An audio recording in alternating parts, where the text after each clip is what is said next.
Memphis. Everywhere Nothing but Memphis. Everywhere we go, it's Memphis. Memphis, Tennessee, the beautiful land in the world. And I'm thankful for this guy who tweeted and said I don't have that fire in my eye no more. That game right there was for him. That's what I do. I prove people wrong each and every night, and that's for him right there. Hi, this is Tom Izzo at Michigan State, and you're listening to Grizz 901. Yo, what up, Grizz Nation, and welcome back to another episode, another post-game show of Grizz 901. I am your host, Daniel Greer, and we are presented to you by the good people over at Bluff City Media. We're coming off of a loss, 117-104 for the Rockets. The Grizzlies go down here in Houston, but I have a lot of positive things to say. My partner tonight, Nate, does not. We're going to get into completely breaking down the game. The middle section, I do have a trivia question I'm going to ask Nate. We're going to get into a little bit of what's upcoming. So we now have another game back at home on Friday against the Rockets. But between there, they have to make a decision on Jalen Noel. We're going to talk about that. We're also going to talk about some of these young guys, what we saw, what we maybe liked, didn't like. We're going to do that. And, at the very end, we're going to go ahead and preview the next Rockets game. I'm hoping that includes Desmond Bane, but we can't be too sure. But before we get the show started, do me a favor, subscribe to the channel. It would be a huge favor for me over at Bluff City Media. Subscribe to it. We want to make sure we keep pushing the narrative. We want to make sure everybody's joining. There's so many good shows. There's so much good content.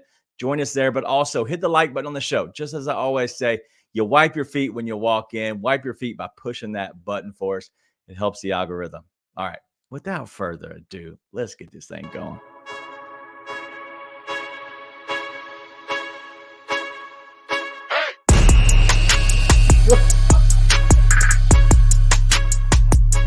Yo, man, that was funny. Bad. I almost spit my drink out. That was very funny. I didn't know it was coming. You know who doesn't wipe their feet when they come in? Jake Laravia. Well, I was thinking Goon the shooter, but yeah, same guy. He doesn't wipe his feet when he comes onto the basketball court, when he comes into the basketball game. I'm sure he doesn't do it when he comes into your house. He's got me drinking out of the bottle. There's zero reasons Jake Laravia should touch a basketball court for an NBA team, man. Oh, I'm in physical pain. I can tell what's going. Listen, I think Jake sucked tonight as well, but you look like you're going through it. Like it's abject misery watching that dude play basketball. Like, unfortunately, that was the best effort this team could put forward tonight, probably. Mine is Desmond Bane. That was about all they had. So I wouldn't have been mad other than Zaire. Like, it's just such a disappointment. It's heartbreaking. But why did we play Jake Laravia? There are zero dudes on this roster and probably the Hustle roster I would want to get minutes after him. You could put it in a Saw movie. It's such torture watching that dude play. All right, I will say two things. He wasn't alone in the worst plus minus of the game. And I know that doesn't mean anything. He wasn't alone. The other guy who he tied in plus minus played 31 minutes. He himself played 15. Guess his plus minus, Nate. Well, he was in there the whole game, minus 24. Nah, just minus 14. He only played 15 minutes, but minus 14 in 15 minutes. Not ideal. Sad face. Whoa, I've never seen the sad face. Whoever just put a sad face up, I'm not sure if that's good or bad, but shout out to you. Probably my soul. It's probably what it is. All right, let's get to a little bit of the chat. Listen, I'm going to be more positive tonight. I have a lot of good things to say. So if you don't want positivity, Pete, well, call them. If you don't want positivity from me, turn us off, because I promise you, I have great things to say. Great. I know we lost. I have some good things to say. I know you're going to be complete opposite tonight. Let's get to the first thing.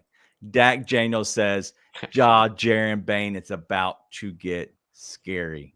What's your thoughts on Jaren Jackson Jr.? Because the dude has impressed me so much by the little things. It's not even the 40-plus points. It's the little things.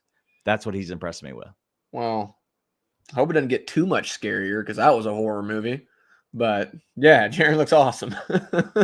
Like, Jaren is freaking awesome. Like, bring up all Goon's comments just so we can bring them up. We haven't brought them up in a while, so we can talk about how stupid it is. All right, let's run through them real quick. All right, let's run through all the Goon stuff. If you're watching this on YouTube, I hope you appreciate it. We're going to go through all Goon. He's going to unload the clip. He's always doing it. So let's go ahead and give him his shine because right now, Jaren looks great. But you know he's a hater.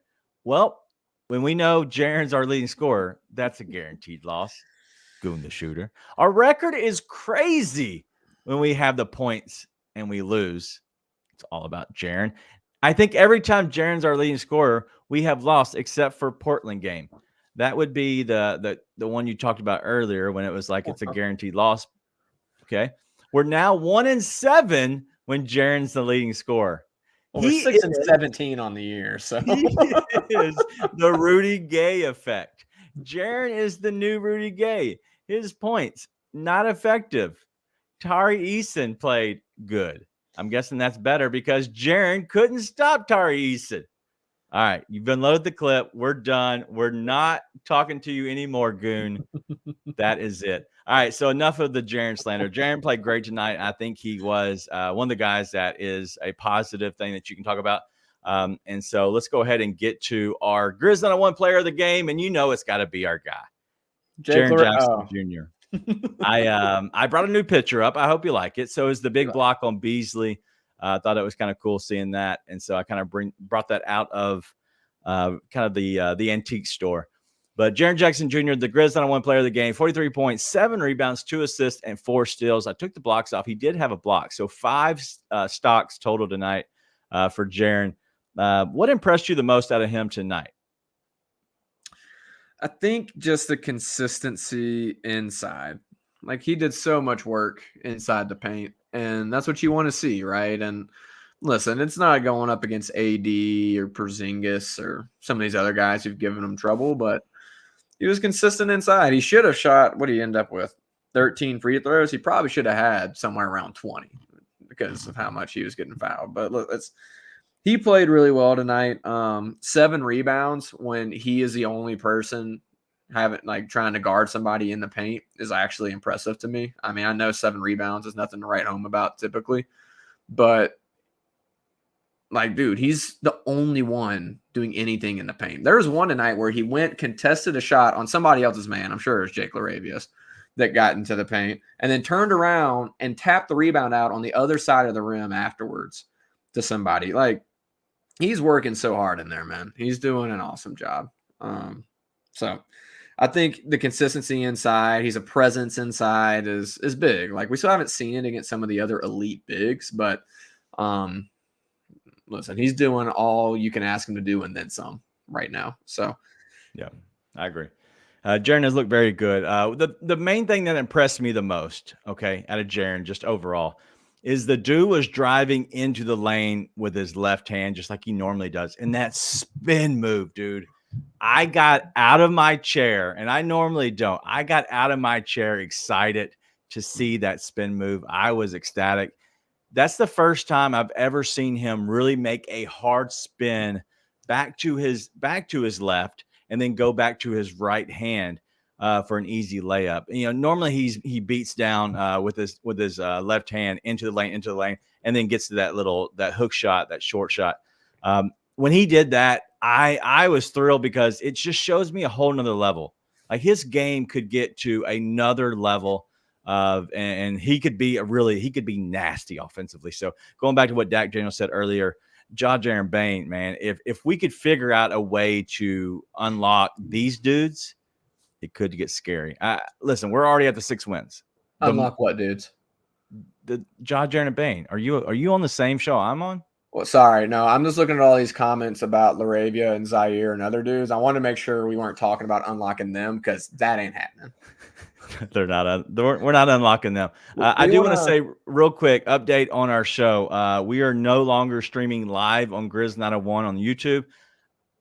I'm not exactly sure why. We'll figure that out another time. We're doing that to make sure we kept the library, but also if for some reason you don't want to have all the content, you don't want to have all the notifications that were coming over through Bluff City Media, we want to have it there just for the show. It's a post-game show. And so a lot of times we have it there. We're still going to be on Bluff City Media in general, as we're streaming through, the Twitter account at Bluff City Media, the BCM Grizzlies. So if you're watching over there, thank you. But join us on YouTube at Bluff City Media on the YouTube. And so maybe I'll post these the afterwards and post them there to kind of keep the library. One way or another, I will have it somehow on our YouTube channel. But as of right now, we are not going to be going live. So normally we do have some people that are over there watching it there. So if you're not seeing it, I do apologize. I just saw that that we're not on the destination to stream there live. So I do apologize. But tonight, let's go ahead and get into some of the guys. What do you guys say? Yeah, let's knock the negative out first. I actually am not negative towards the team overall. I genuinely think they put forth a good effort tonight. I just think that these guys are dog water. So Jalen Noel, he's not getting another contract, right? Never. No. Okay. No. Which again, I don't think he would hurt this team. There's guys I'd rather him be here than, but he hadn't done enough to get them to kill money to keep him, right? So that's not happening. Bismack Biyombo has been depressing, but I think you need his size, so I think he's going to stay. That Dak, me and Dak are always aligned, but I want to bring up Shane's comment right here too. What about Mr. First Team? Didn't he want to be first team? Bro, he's the last team. Dude, how are you that bad at every aspect of the game? It's like he can't make the threes. He's not making shots. He's not doing anything off the dribble. Defensively, he's getting blown by Seth Curry. Mm-hmm. And then, the one thing you should be great at is lobs, because you still can be an above-the-rim guy. He gets a lob tonight, not ready for it. Somehow, you're at the rim, not ready for the lob. Smoke it, and then they get a layup at the other end. It's a 4-point swing in a game that is currently, I think, a 1-point game. Right. No, I agree. I don't understand. We're talking about Zaire Williams for everybody that's listening, the next day, the next morning, because they know it's Mr. First Team. Not everybody stays awake and is watching this live, or, as we now have, we're uploading the video on Spotify, which is new that we started doing. Pretty cool. So we're trying to do new things, just kind of make sure we give you the content that I think everybody deserves. The fans kind of need. But yeah, Zaire, the fact that the dude, his foot speed, as Shane says, is Zaire's man is getting to the paint. That the dude is a turnstile. He literally is. I don't understand why he is so slow. Jake, foot speed, as I think it was Dak Daniels said, he has the foot speed of a cheetah, but unfortunately the cheetah is dead. Dog, this is the one. Why is he on the court? Taylor, we try and defend you on this show, but my dog, I think he needs another eye surgery, and I think the Grizzlies need him to need another eye surgery. The closest he came to making a three tonight was when he shattered the backboard, had one child so afraid she's never coming to a game live again. But it almost banked in. Only problem is he threw it at the backboard so hard it bounced off the front of the rim. Yeah. Dude, what do you do? Brevin, shout out to Brevin, man. Found a nice thing to say about him. He had 1 assist tonight. Is that right? 2 assists. And Brevin found a way to say something nice without ever saying anything mean. I'm not Brevin Knight for a lot of different reasons. But the one tonight is I never want to see that dude play basketball again. This is worse than the nothing about Santi Aldama looks like a basketball player moment. It might, Daniel, if they put him on the court again, I might turn the game off in protest and look on ESPN until he subs back out. Yeah. I can't take it. I can't take it. Some of these dudes at least have done something well. Gilliard has done something well. Lofton has done something well. X has done something well. Why is he playing above any of these guys? Yeah. Conchar got 7 minutes tonight. I saw he was a minus a bunch. Bro, he looked bad. Guess what? Put him in over Laravia. All right, so let me bring you some stats real quick. As Dennis Coleman says, when we do get more vets in here, because the wings can't play. So we need more vets to, obviously help this team be a little bit better, but also it's the IQ. What happens when you get a vet is the IQ automatically goes up. You're in the right positions, even though you might not be as fast, your foot speed might not be as good. you're smarter, which obviously helps. But I think some vets will help for sure. Let's get to a little bit of the stats. If I told you the 3 points for this unit was 2 of 15, would you say the starters or the bench? Bench. If I told you 8 of 23 from the 3-point line, would you be excited or depressed that that came from your starters? I mean, everything within context, I'd be okay with it, given who our starters are. Yeah, they went 10 of 38 overall tonight from 3-point line. And looking at Houston, they went 12 of 32. So it wasn't like a big number, but yeah, 2 of 15 from deep for the entire bench is just disgusting for sure. I kind of got it off. I'm actually not super depressed after this game. Like, as soon as Desmond Bane was out, if we didn't have a show tonight, I wouldn't have watched the game. I'm just going to be honest. Y'all can say I'm a bad fan. Shout out to you guys. But no, I wouldn't have watched the game if we didn't have a show tonight, because you don't have the guys. Yeah. Like, if they'd have won this game, they had no business winning this game. Sorry. Like, I don't care how great Jaren plays.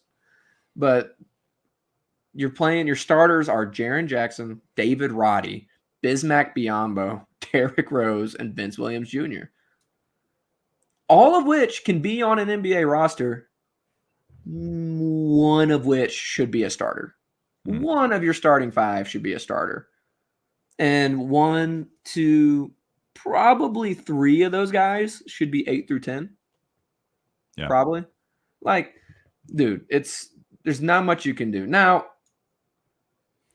I see what you got, the comment you got pulled up. Yeah. The front office has missed.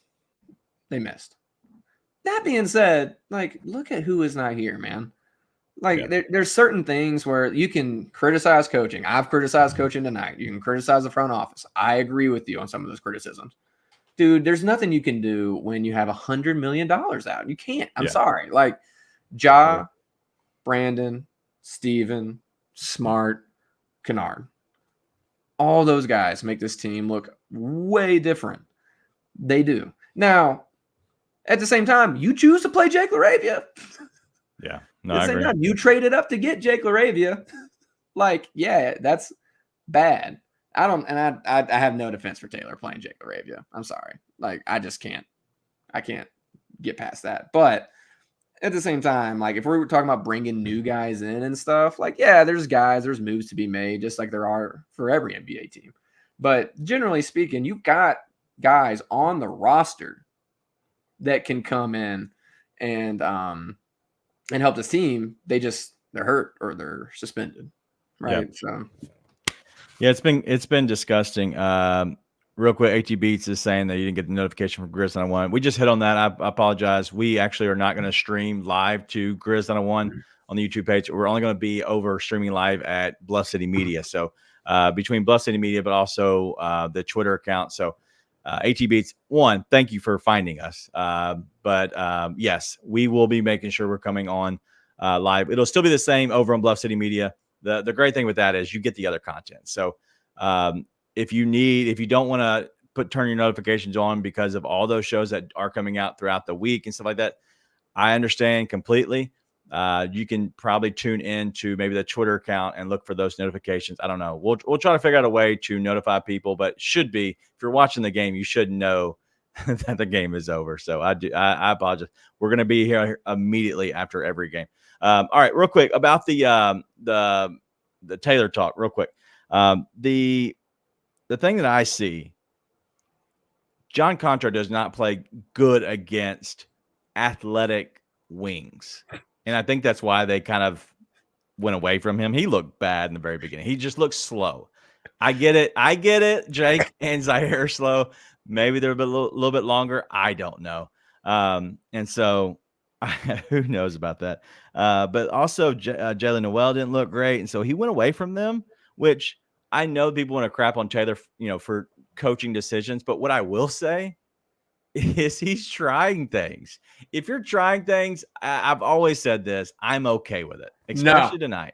But Jake and Zaire are so bad. That's not trying things. But hold on. But you know what? And I said I was going to be excited. I am excited about this show. I was excited about this game. I know they lost. I know they lost 117 to 104. I get it. What I'm excited about is this game was a loss as soon as Bane had the bubble guts. Bubble guts Bane is sick. He's not making it. He can't leave the throne. I get it. But bubble guts is not going to play. There's no way you're winning this game tonight. Even on the back of Jaren with a 42-point game, you're not winning it. They showed a lot of heart. So shout out to them in the third quarter for showing some heart. What it showed me tonight is December 15th is coming. December 19th is coming. There's a lot of questions that need to be answered. One of them is Jalen Noel. You're not getting another 10-day. Well, you can't get another 10-day. You're not getting a guaranteed contract. I'm sorry, buddy. You're not good enough. He hadn't shown it in the past few games. The newness is kind of worn off. The other thing is obviously Jake doesn't have it and Zaire doesn't have it. I know that they've drafted really bad the 21, 22 seasons because they moved up and got Zaire, and you could have had Trey Murphy. My God, don't go look. If you're upset, don't go look at Trey Murphy's stats tonight. Don't do it. I'm just warning you. But I think they did good on getting Vince. I think they did good on getting Roddy. Okay. We moved up. We got off of JV and ended up moving up and got whatever his name is, Zaire, which sucks because we could have had Trey right where we were drafting already. But in the end of the day, this front office can make a couple moves and all wrongs can be right. I know it sucks. I really do. But what it showed me tonight is these dudes don't have it. You were giving so much of a chance to be good tonight. No Bane, nobody's out there but you. And they sucked. And Giannis has 61 points, as Ryan says. Listen, I don't need to be upset. I'm trying to be in a good mood. All right. Tonight, I saw a lot of dudes that sucked. You know what? That makes me happy because they were given as much leash as they possibly could, and they still sucked. Sorry about it. See you later. Like, there's going to be stuff that's going to shake out, and I don't think these guys are long for the team. And so tonight, that made me happy because in the end of the day, these dudes aren't going to be around this team for long. But I think they're going to find out you can keep Vince, Santi, and Roddy, and you're okay. Never try to defend Taylor for playing Jake Laravia. Wrong one. I'll let you defend Taylor for a lot on here, and I'm typically have nothing against defending Taylor. But God himself cried when he had to watch Jake Laravia play basketball tonight. So, yeah, I'm not gonna have it. Real quick, Sherman Jones, shout out to you, man. They were small tonight. This is the criticism. If you want to give a criticism to the coaching staff tonight, is not playing Kenny. I don't think that Kenny cures all. But what I do know is the dude can shoot. He might be slow defensively. He might hurt you defensively in some ways. But so does most of the other dudes. He's not. Jake Laravia does nothing but hurt you, dude. I know. Dude, I'm not against it. I'm saying insult. It's the ultimate affront to the basketball gods to make us watch that crap. It's a family show. I've dedicated myself to making it a family show and keeping it a family show. Like, dude, you could give those minutes to freaking anybody. Let Taylor put on a uniform and go out there. I'd rather watch that. At least it'll be entertaining. What's his nickname? Is it Tay Jaravia? Jangles? It's Tay Jangles. T Jangles. Yeah. No, I don't like it. But, like, dude, literally, that's what I'm saying. Like, X is sitting there on the bench. Lofton's sitting there on the bench. I'd rather Marcus Smart be out there in a boot. Literally with a boot on his left foot than watch Jake Laravia out there. There's just no reason for it. Now, the one thing I'll give you is that they could have been like, hey, this is the last gasp of this. Like, we are so behind the 8 ball here that we're just going to say, screw it. We're going to throw it out there. If it sticks, awesome. But if it doesn't, then, like, that's it. This is it. Like, you have every chance to show us tonight you can do something. And they didn't. So, like, I hope to God that's it. Because if I have to watch that again, I'm not kidding, Daniel. I'm turning the game off. If they put him on the floor again, I am turning the game off. I'm not doing it. I will not watch it. All right, if I have to give you an option. Yes. I would rather see X3s than watch Jake Laravia play basketball. Not only would I rather see him shoot threes and watch Jake shoot threes, if you told me you can either choose between X shooting threes or Jake stepping on the floor, I would choose X shooting threes. 4 3-pointers from X. Yes. And he plays. Doesn't matter. Doesn't matter what the next thing is. If it involves Jake Laravia being on the floor, I would rather watch it. What are we doing? What are we talking about, dude? Like, everybody's like, hey, he's been promising in the G League. Actually, no, he hasn't. It's not been efficient. It's the same crap that we've seen in Summer League, dude. It's like, oh, he dropped 28 on 32 shots. Well, I don't care. I don't care. You're telling me you can only get 20-something points by shooting 30% in Summer League? Get off my jock, dude. No, I don't want to see it again. I will turn the game off if he steps on the floor again. Now, I'll put on the ESPN app. I will wait to see him sub out, and then I will turn it back on. I refuse to watch it. Promise? Yes. No, I pinky promise. It's not happening. Nate, Kenny wants you to muck it up a little bit. Because we want kids to be able to watch this, and my wife's in the other room, and I don't want to get in trouble again. Jake Laravia. Listen, Dak, I love you, dude. Let's ship him to Detroit. Let's get Greg back on here. Ship him to Detroit. He could be Jay Rabbit. Yeah, that boy be hooping. That Jay Rabbit. I thought his name was Jaravia. It is in Malibu. In Detroit, it's Jay Rabbit. Shout out to Giannis, 64-piece. Sheesh. What's an unlucky number? 13 Mile. There you go. Jake Laravia, 13 Mile. Jay Rabbit, star of 13 Mile. He's the unluckiest bastard to ever step on an NBA court. All right, I want to ask you about some stuff that is kind of leading up into the 15th and the 19th. A lot of these guys we'll discuss for sure. I want to ask you those. I also want to ask you the trivia question. Listen, this is going to be crossover brands. I heard this come over through Chris Vernon's show today. Okay, this is a stat that I heard. I loved it so much. I don't think you watched it today, and so if you have seen it, this is going to be a trivia question that kind of stemmed from that show. But I thought it was very intriguing, but very funny, and so we're going to hit on that.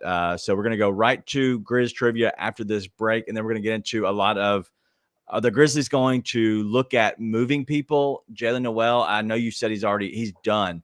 Like his end of his 10-day is up tomorrow on the 14th. We'll talk about that as well. And then we'll take another break after that and then get to our preview for the next game with Bane coming back. Okay. So I'm hoping Bubble Guts Bane is back. We'll be back in a minute and 7 seconds. Yeah, because Zach Randolph went into the Blazers organization that had some characters. Underline the word characters. Right. Okay. He's coming from Michigan State. He's from Marion, Indiana. And then you go to Portland, Oregon, which it's an entirely different culture, entirely different demographic. He had people around him who were guys from Marion. Hey, you owe us. Anthony, one of the key memories of my time here in Memphis off the court, I did a Read to Achieve event with Zach Randolph. And the kid who read the most books, his prize was to get to interview Zach Randolph. And the young man, first question to Zach is, what's the hardest thing for a black athlete to learn? And Zach did not give him any, like BS fluff answer. He said, a lot of times the people who say they're your friends, they're not your friends. And you have to pick the people around you very, very wisely. Tune in to The Anthony Sane Show, Wednesdays and Fridays at 12 p.m. weekly on the Bluff City Media YouTube channel. All right, we are back. Let's go ahead and get into Grizz Trivia real quick. Dude, Nathan. You can't just let Bubble Guts Bane roll off the tongue like that and then not acknowledge it. I said it a few times. I know, but Bubble Guts Bane, that's a thing of beauty. I think maybe we'll name the episode Bubble Guts Bane. Let's do Grizz Trivia, and then I got a comment I want to bring up. Let's do this. All right, let's do the Grizz Trivia. So Like I said, I'm going to give a shout out to Verno and his team. They're the ones that I heard it, and then I did my research and I saw it and I pulled up some stats, whatever. But out of the career and the history of the plus minus, right? Mm-hmm. There is a all-time Grizzly player. He wasn't much of the Memphis Grizzlies. He's more of the Vancouver Grizzlies. So there's your hint. Okay. Who is the all-time worst plus minus career total plus minus? Mostly Vancouver. It's all Vancouver, I believe. I think he can't remember. Chat, if you know it. I think I wanted to say it was old Mike Bibby, but then he said worse, and I was like, it can't be Bibby. He has a minus 2,904 over his career.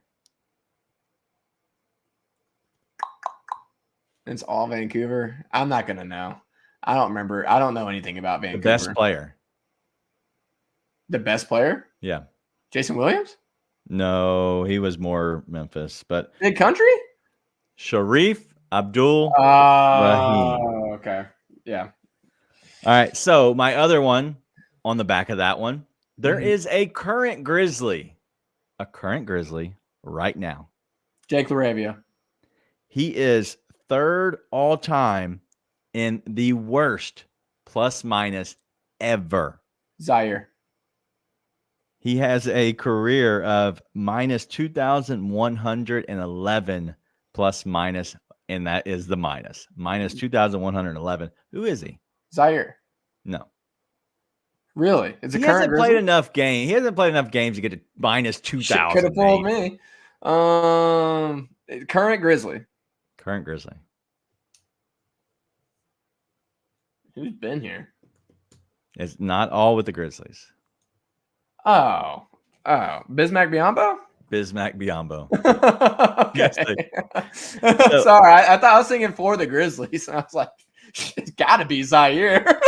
So for the plus minus, the worst plus minus, the worst minus in history, there's two Grizzlies. One came in from Vancouver, Sharif Abdul-Rahim, and then now Bismack Biyombo with a minus 2,111. So I'm not sure if that's updated since tonight. Imagine he was probably a minus, but I thought that was interesting. Yeah. It's been rough for Biz. He came in doing some really good stuff for them, and then it just fell not off. happening anymore. I don't know. It's weird because it's not like they're playing much stiffer competition than when he was doing it, right? Like I genuinely don't know what changed, but it's like it's not scoring, it's rebounding. It is rebounding. Disappeared. It's just I'm like, man, what's going on? I think it's just like anything else. It's one. I think a few things work against him, right? I think it is the games, right? One game after another, getting back into the flow of things. You're not as fresh. The other thing is like you're actually showing up on the scouting report. Before it was like, all right, it's Bismack Biyombo. He's playing this, doing this. We don't exactly know maybe what he's doing, or maybe we don't know to box him out. I don't know, but he's on the scouting report for sure now, and he is wearing it. You could probably go all his unders, but you know what you couldn't do is go under on David Roddy or Vince Williams tonight, because Ryan, shout out to you, bro. We cashed tonight on him. All right, let's get into what do you want to pull up on one of these real quick before I get into the rest of my area? Yeah. Sorry, give me a second. I had to pour another drink when I thought about this from Alan. When I thought about Bismack Biyombo being on any team scouting report for the Grizzlies. So is it Alan's comment? It was Alan's comment. No, Alan. Bad Alan. Bad Alan. No. So we don't keep Jake for anything. I don't care. I don't care what he does. I don't care whose soldier he is. Yeah, I agree. And talking about Saints show live at noon Wednesdays and Fridays. Make sure you go check it out. But Saints says Biz's true age is showing. And D-Rose both. He might be older than his birth certificate says. Think there's a chance? Listen, I still think Biz is coming in at least like leaving it on the floor, which is better than some guys. Yeah. Well, and like his defense, Biz's defense has been horrible. As Ryan saying, they're putting him in screens. Yeah, That's what they're doing. They're just running him screen after screen. And I know that people want to talk about that with Steven Adams as well. Steve-O has done a little bit better job. He can't go out there on the perimeter as much either, but I just feel like he's so much bigger that when he gets to a certain point, you running into Steven Adams compared to Bismack Biyombo, you're not getting through Adams. You might get through Bismack, but you're not going to get through Adams. And I think that might be a little bit of the difference. Before you got hurt, Steven was showing some actual real improvement on getting out and guarding those screens on perimeter last year. So I'm laughing because I saw Yusuf Nurkic and I was like looking for a bruise on the side of his head. He's out there playing tonight. Shout out to the league for actually stepping up and growing a sack and suspending someone besides John Morant for a decent amount of games. Because I've been one that's like, hey, shut up and just deal with the John Morant suspension. Like, it is what it is. Your complaining isn't going to make it any better. But like, it had gotten to a ridiculous point of some of these guys and their suspensions compared to Jaws, where even I was like, come on, man. So I agree. Anyways, hey, real quick before we get to the guys, Taylor Jenkins was at the podium a few minutes ago. Let's go ahead and hear him. I think it's a couple minutes long, and then we're going to get into. We'll discuss what he said because I have not heard this yet. But then we'll also hit on a little bit of the guys that we think could be traded, moved around, and why. Hey, we're doing. No, that's how it worked us. It seems like Jaren's been on an offensive tear recently. Have you seen anything different from him from sophomore year till now in terms of how he's handling the ball, his type of escalations? How you seen that recently? Just more poise and patience. Trying to not put him in too many different spots. Tonight he was less of a screener, more ISO post, interior. On the perimeter. I think just his poise and patience, just seeing the defense, finding the small cracks to still be aggressive and get deeper on his drives. I think that's one of the biggest things. Obviously, teams are swarming him. They're going to collapse on him. I think he had a couple turnovers, one in the first half, one in the second half. Where there was late activity. Just got to keep reading those better. But when he's got those windows of opportunity, he can get his shoulder on a guy and get deep and get on 2 feet and balance. He's really converting at a really good rate, whether he's going left or right. Just really impressed with the work that he's been putting in, understanding what defenses are doing against him, but also understanding just how he's just, with his balance and the angles that he's taken, how that's paying off for him. Hey, we're doing. All right. That's it. I thought it was interesting to hear that because he talks a little bit about the game, kind of the movements of Jaren, and so I thought it was that was nice to hear that. Coach, yeah, but I like you didn't just get outworked. You played Jake Laravia, dude. Like, I'm sorry. It's like, hey, we just got outworked. He loves saying that when they get out rebounded. But no, 3 guys have to guard Jake Laravia's, man, because his bum ass gets surprised when all of a sudden they flash the paint when he's been staying there for 5 seconds. Thank God David Guthrie doesn't know what he's doing and didn't call defense of 3 seconds. But that's what happens. 3 guys have to guard Jake Laravia's man, so they get an offensive rebound. Normally, it's like last game in the first half, they got outworked. This game, it's like, dude, no, you played Jake Laravia, who can't do anything. You could box Jake Laravia out. You could go right now in your Skechers and your old man knees, don't even have time to put on your copper fits, and you could box out Jake Laravia and get a rebound. You could spin move Jake Laravia and get a bucket, Daniel. Come on, man. We got outworked. Game strong, baby. We got outworked. Yes. Spin game strong. You didn't get outworked. Everyone's working double time to make up for that dude's bum ass out there. Come on, man. I'm happy. I hate it. I hate watching that. I hated it so much, Daniel. I was so mad watching that. Okay. I'm trying to be done. I've tried to be done 3 times, but it's disgusting. I'm happy for you. Pasty ass Jake Laravia. Getting it off your chest is good. This is the Grizz 901 post-game show. You can catch us over on Twitter with BCM Grizzlies. You could also check it live here on YouTube. If you're hearing this over on Twitter, join us on YouTube over at Bluff City Media. If you're hearing this the next day, thank you for tuning us up. Some of you go to bed. I don't know how, but some of you go to bed right after games. I can't do it. But we are part of Bluff City Media.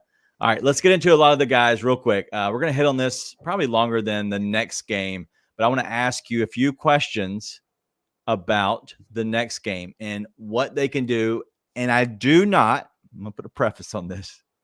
I don't want to hear about Jake Laravia. I know if you don't play Jake, Me you'll either. be better. I get it. Me either. I don't hear I'm about saying, him what can this team do better? What can they change? How can they be better other than adding Bane, removing Jake and Z? I get that. You can't do those. Everything else is on the table.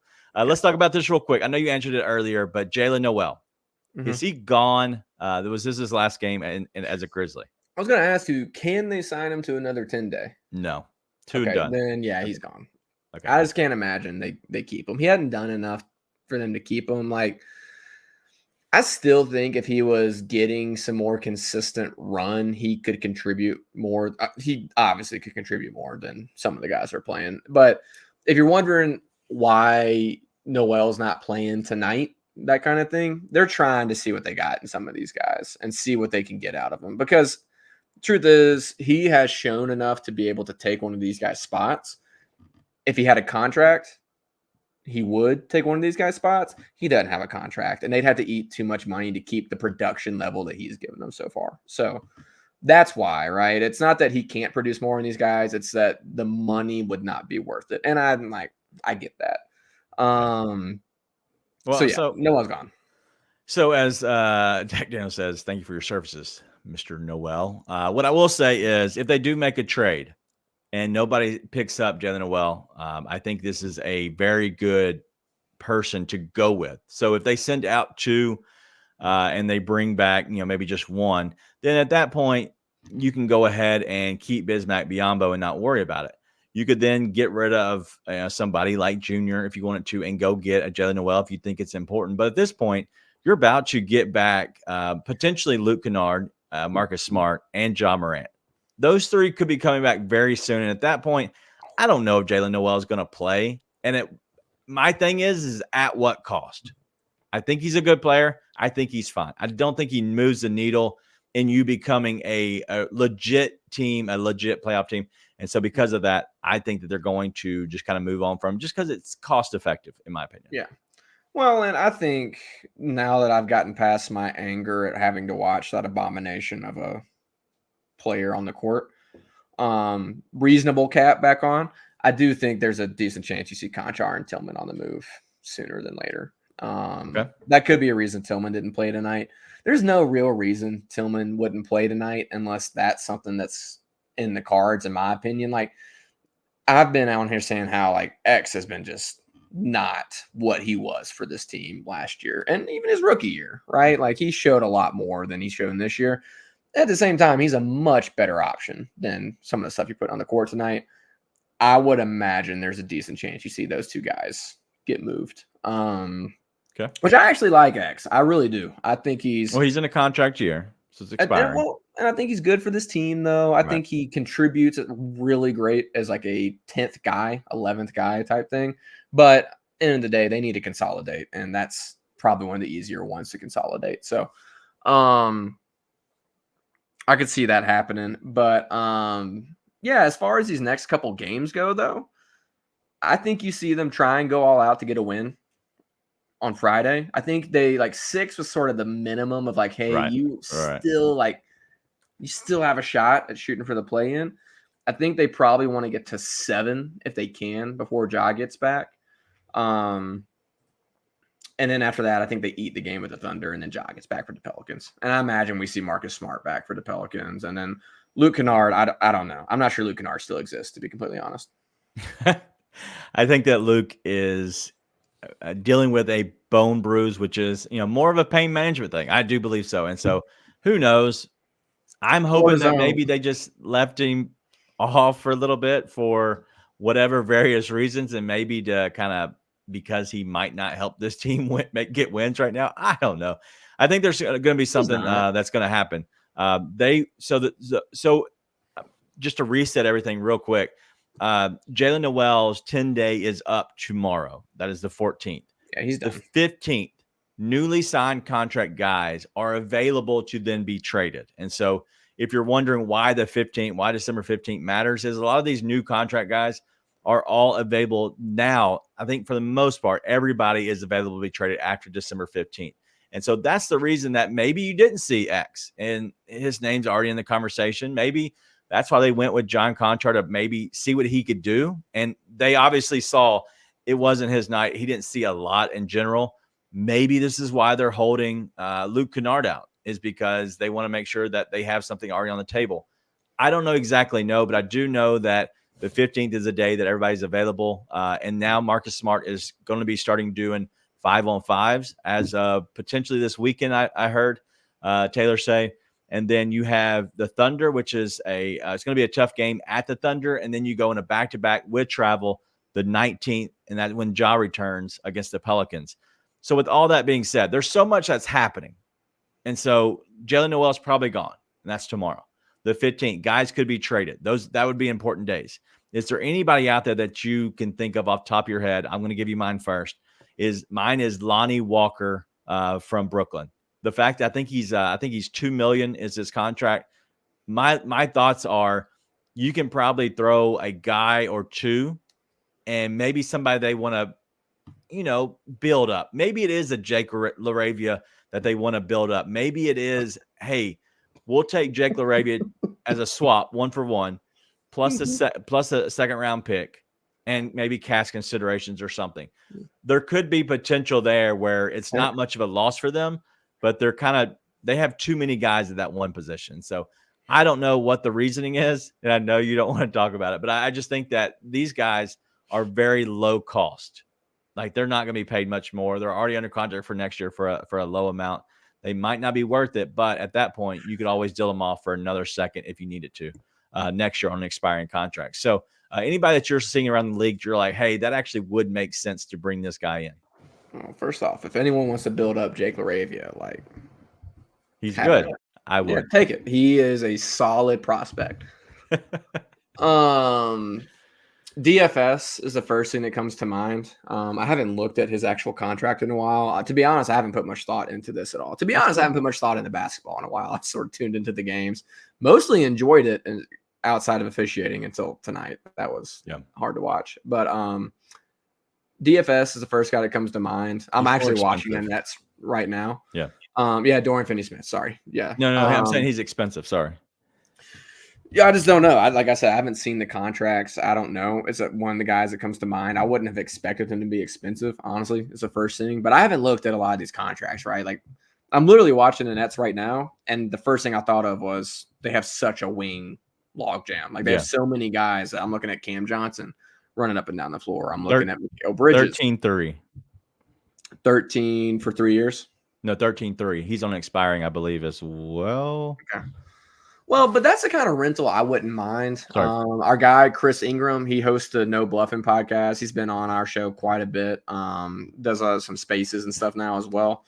Tune into any of that if you haven't, because the dude's awesome. But he threw out an OG and an OB trade not too long ago, which is obviously like a much bigger fish, but made a lot of sense. You're trading away a lot of different assets, right? That's a true shakeup. That's not just kind of coming off guys, bringing in someone. There's a lot of people. Yeah, it's a lot of shakeup, but I'm looking at it. I'm like, it worked. It works, right? It makes sense. So if you guys want to see that, tag Chris on X, get him, throw it out there, because I'm not looking it up and getting nobody calls it X. Well, guess what? I did, because I'm a professional. Real quick, Dorian Finney-Smith is not an expiring. I do apologize. He's at 13-9 for this season. Then it goes to 14-9 next season, which is not bad. It's roughly what Luke is getting. The 12.5 is what Adams and Clark are both getting. And then I believe, what is this? Player option for 15 the next season. So he escalates by $1 million every year. Hey, listen, that is a guy that I think is good. The thing is, what I'm looking at is, unless it's a big, all of these dudes are going to come off the bench. I think that DFS could come off the bench and be fine. 100%. What are you looking for is kind of what I want to answer is somehow what kind of a player are you looking for? So if I gave you the option of, okay, it's going to be a bench player unless you get rid of Smart, okay? If you get rid of Smart, then you're obviously bringing back a key part of this team. I don't think that's actually going to happen. I think Smart is long for this team, just in general. I don't think, but if the only way you're bringing on somebody to be a starter, it has to be a true 5, because Jaren needs to have that, or it's got to be somebody that Smart's going out and you're bringing in just a solid dude that just fits your team even better than Marcus Smart. let's be really clear about something. John Morant doesn't solve all these problems for you. No. John Morant comes back this year without Steven Adams, without Brandon Clark. You don't have what you need to really contend. John Morant comes back. He solves a lot of the problems for you, though. A lot of them. Like, so many of these guys, the game gets so much easier for them when John Morant is on the court. Like, some of these guys, honestly, Zaire Williams, who I think they should find a way to maximize his value in a trade. I just don't think there's any reason to keep him on the team. Will look better when John Morant's there. The only one who won't is Jake Laravia. But moving on, John Morant makes all these guys look a lot better when they settle into their roles and the game slows down for everybody because he speeds up the defense that much when he's out there, right? So are you going to contend this year? No, unless you do a complete crazy shakeup, team looks entirely different and somehow goes on a massive run, sneaks in, and all of a sudden you've got a freaking buzzsaw, right? But he solves so many of these problems for you that you're going to be surprised at how many of these pieces all of a sudden look like they fit better than they do now. I believe that. So if you're making a move, what type of move are you making to bring to this team? Like what? So you have one move you can make, only one. I want you to figure out a way, and I'm not talking about players. I don't care who goes out. I don't care who comes in, whatever. I'm talking about what type of a player, if you're making one move that really helps this team, in your opinion, what type of a player are you bringing in? I am going 3-and-D wing. Probably you want a guy that's like a 6-man type guy. But that's kind of, that doesn't really necessarily work, actually. Like 3-and-D wings and 6 guys don't necessarily work together. I'd rather have a 3-and-D wing. The secondary option would be a bruiser big. You need wings that can defend and shoot, and you need bigs that can bully. Yeah. That's it. And it's all dependent upon information we don't have, which is how do you feel about Brandon Clark and Steven Adams once they get back? Do you think they're going to come back and be the guys that you had before? Because if so, then, all you want's a 3-and-D wing. Do you think that you're going to have a lesser version of those guys? Then you need a bruiser big. You need a bruiser big. I've thought for a long time Brandon Clark is the most valuable asset that also can be replaced relatively easily. Okay. Like, I think Brandon Clark is a very unique player that brings so much value that at the same time, you could bring in somebody else who doesn't have his athleticism, but with shooting and defending could match his impact, right? So Brandon Clark, who I love, and I love him on this team. If they moved him, I'd be okay with it. It was all depending on who they brought in, obviously, right? Steven Adams is a very unique skill set for this team. He's a bully ball big who dominates the paint, dominates anyone who he matches up with in the paint, which is the biggest part of that, right? Like, anyone from AD to Gobert to Cat, it doesn't matter. Like, he's matching up with them. Yeah. That's the skill set that you have to have next to Jaren. We're seeing it with Bismack. It doesn't work. So you got to bring in somebody like that. And if you think Adams isn't going to be that, you got to find somebody who can be that, right? And I will say I think it's probably easier to find a 3-and-D wing and then try and find that big in the offseason. But if you're going to trade, I think it's going to be. And bringing up that comment with Dak, I just don't think you're going to – this year isn't the year, man. Yeah, let me talk about this real quick. Dak Daniels is saying if it's this year and you want to compete, it has to be a center. All right, 2 things on that. This is the worst effing time to make a move for a center because you are so screwed on so many different levels, right? Okay, so let's talk through this. You have the 19th tee. You have to decide on Bismack Biyombo. Okay, if you want to keep him, he's going to cost you $4 more million for this season.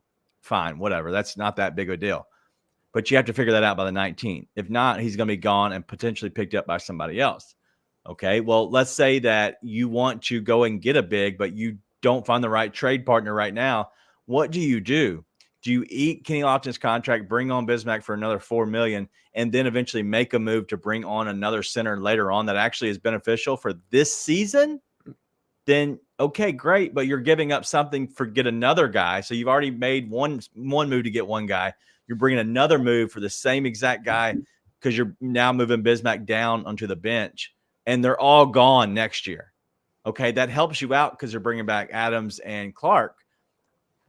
But at what cost are these all coming at? That's my biggest thing is it all sucks because literally it's next week when all this has to be decided. If not, you potentially lose them. And that if you don't sign Bismack Biyombo and you go without a true 5, that hurts Jaren in a sense. Now you could go, hey, we'll go small. We'll go Jaren and Sanji and see how it works for, a week now that Ja's back. And it could work out in your favor. And then you make the move then, or hey, nobody grabbed Bismack after waivers, and so he's available again. I don't know. They'll make a move. They'll either sign Biz or they're making a move for another big. Yeah. Because it doesn't make any sense not to, right? Like, it's easy to get Biz on this roster for the rest of the year. And it's equally easy to find someone like the Bulls. Who plays for the Bulls right now? Is it Drummond? Drummond. Okay.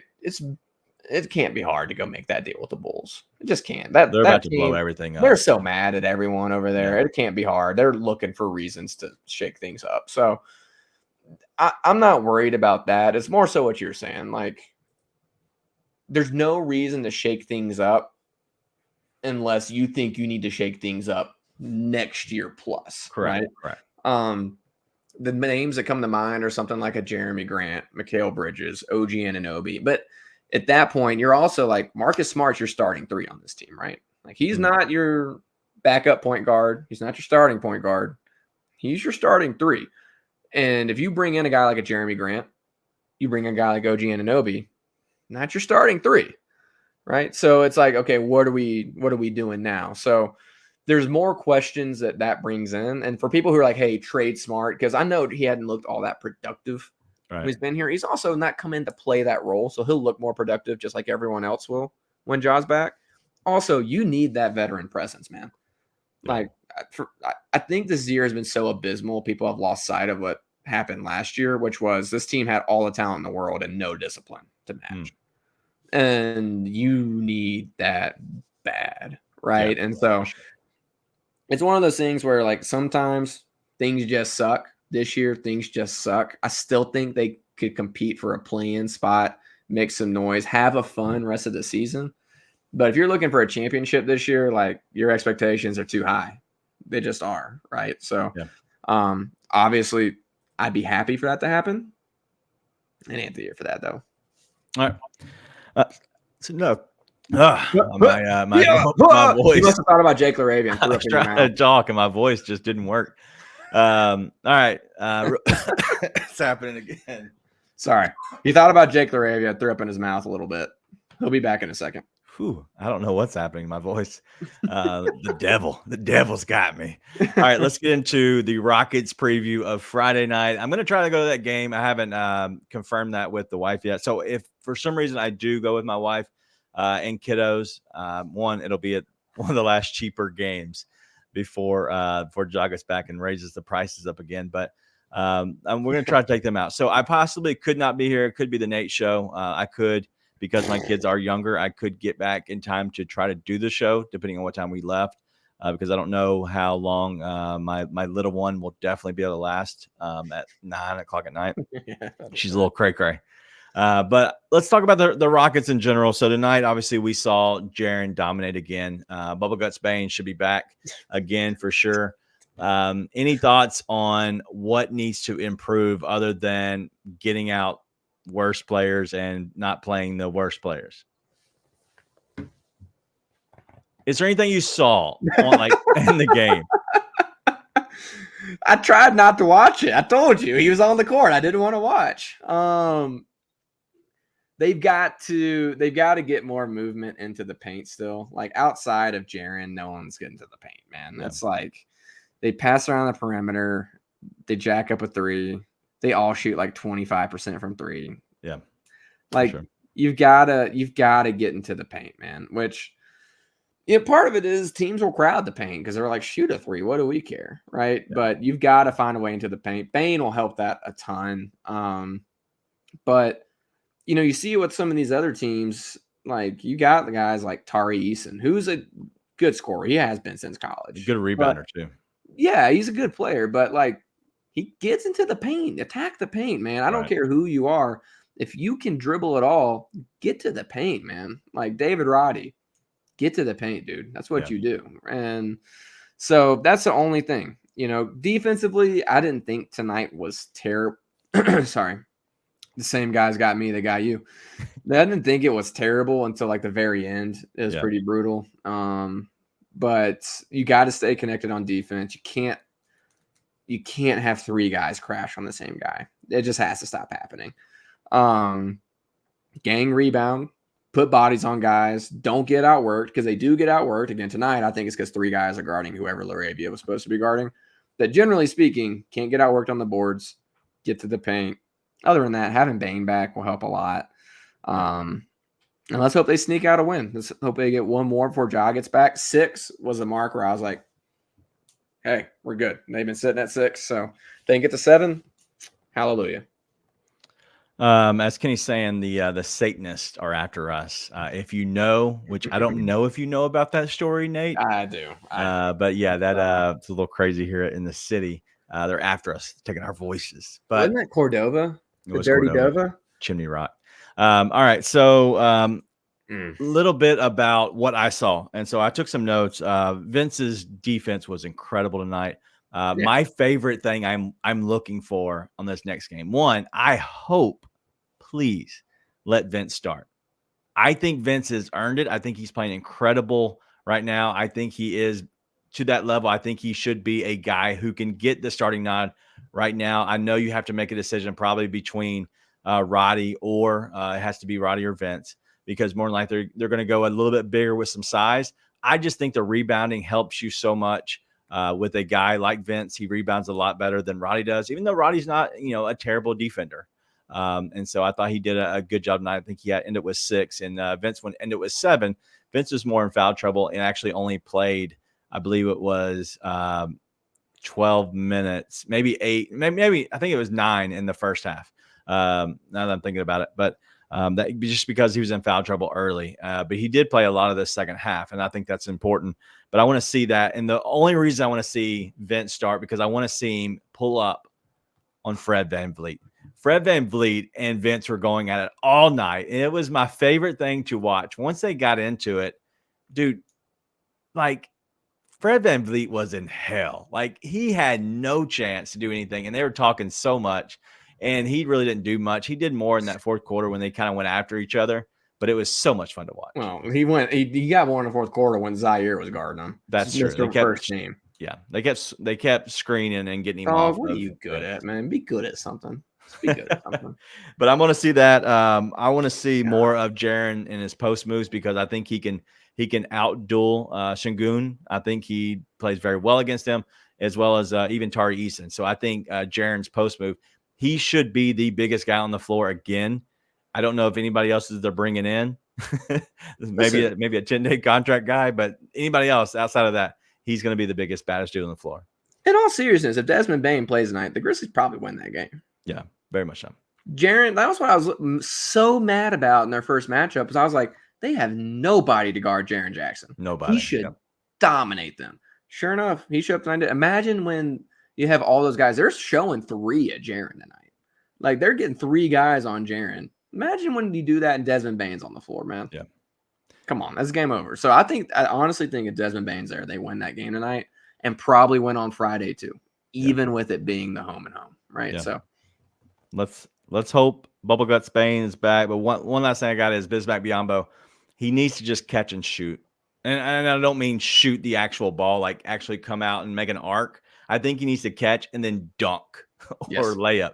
Because what he's doing is, I don't know if you're watching him, but when he catches in that dunker spot, he goes down, whether it's he's ducking to act like he's pump faking or he's dribbling one dribble and then going up. Bro, just catch the ball and put it in the goal. Like I know that's stupid. I know that's simple, but I think he just has to be a little bit quicker. And Steve-O is so good at that. You give it to Steve-O, catch it, dunk, because there's no chance that they can react properly. If they block it, they block it. But if you're going strong to the hoop, if you're expecting those passes, you can just catch them and go right to the basket. I got bad news, dog. Bismack ain't got the hand-eye to just catch it and go up. Is it because he's older than the birth certificate says is like bad eyes? No, dude, I don't know, but he can't catch it and just go up. It's not happening. If he catches it and tries to go straight up, that ball is going to the baseline. That's what's happening. I believe in you, Biz. I need to see it go straight up. But that's all our Rockets preview. Man, I hate tonight we didn't see Dylan Brooks. I didn't see him. Was he at the game? You got a tech with like 1 second left or something. I didn't notice him. I think he got paid a lot of money, but I didn't really notice him tonight at all. So maybe he was there. I know he had a new hairdo. That's about it. I saw that. I tried not to watch the game, so I didn't notice the hairdo. But listen, I don't hate Dylan. I'd hate that he talked crazy before all this stuff started happening. So, yeah, I sure didn't notice him tonight. In all seriousness, when I was watching the game. So he literally was very unnoticeable tonight. All right, so real quick, do you think that he gets booed tonight or Friday night? Yeah, I do. I think if he hadn't done that interview, then it wouldn't be. I don't want him to be. He, like I said, I've always thought Dylan, while he earned what he got at the end of his Grizzlies tenure, he always played hard. He did a lot for the city. He was there through a lot of thick and thin. I wanted to be all good, but man, once he started talking and stuff in that interview, it's like, dude, you're burning all the bridges you have there. It's sort of what he does, right? But I think there's a good chance he kind of does what Dylan does, which gets all butthurt, acts like he's the victim of something, and it's a situation he created. Yeah, so I agree. I don't know. I'm torn on it. I'm torn on really having a soft spot in my heart for Dylan and thinking he did a lot more for the city than he gets credit for as a team. And also thinking, man, you just showed your ass a lot. Yeah. And it's like, and then did it again and again, and then now had an interview and you did it again. So I don't know. I think the only person talking bad about Dylan is the fans in general. And I think the only person talking bad about the Grizzlies is Dylan Brooks. Like, I don't think the players from the Grizzlies and the coaches, they're not talking bad about Dylan. I think Dylan's talking bad about the Grizzlies, which is weird to me but that's what he does. And he kind of ruins, his welcome. Listen, he was part of a lot of bad teams. And as the Grizzlies got better, they kind of outgrew him in a sense. And so I think he's fine. I think he will get cheered, especially when his video, they're going to play a video for him at some point. I think he'll get a cheer then, which is fine. I think when he's introduced, I think he'll get a cheer. But I think as the night goes, just as everything goes with Dylan Brooks, he's going to, his welcome is not going to be so warm anymore. And I think he's going to get you some of the stupid stuff. Or he could just be unnoticed because honestly, that's how it was tonight. But that's all we have. I think, listen, we went a lot longer than I expected tonight. Tonight's show was, it was fun for me. This is the most energy I've had after a loss probably all season. I'm excited. I'm jacked. I'm telling you, Friday night, there's going to be moves made in the NBA. I hope it's one with the Grizzlies.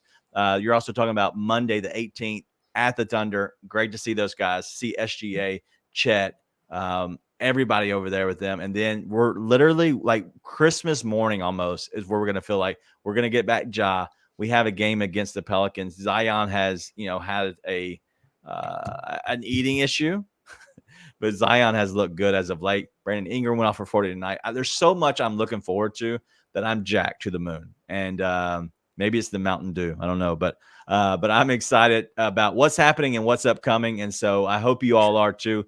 Hope you're tuning in. Give us a like on the show over on YouTube. Very much so. It helps. It helps us find the algorithm, the algorithm, the rainbow of algorithm. And then if you're over on Twitter, share that if you don't mind as well. Like it if you can. But all in all, thank you for joining us tonight. It has been very much a fun show for me. I won't allow it to go this long if it's not. So it's a fun show if I'm letting it to go an hour and 11. God, way more fun than watching Jake Laravia play basketball. We're going to end on that. Hey, we'll see y'all back Friday night. Be nice and tell your friends.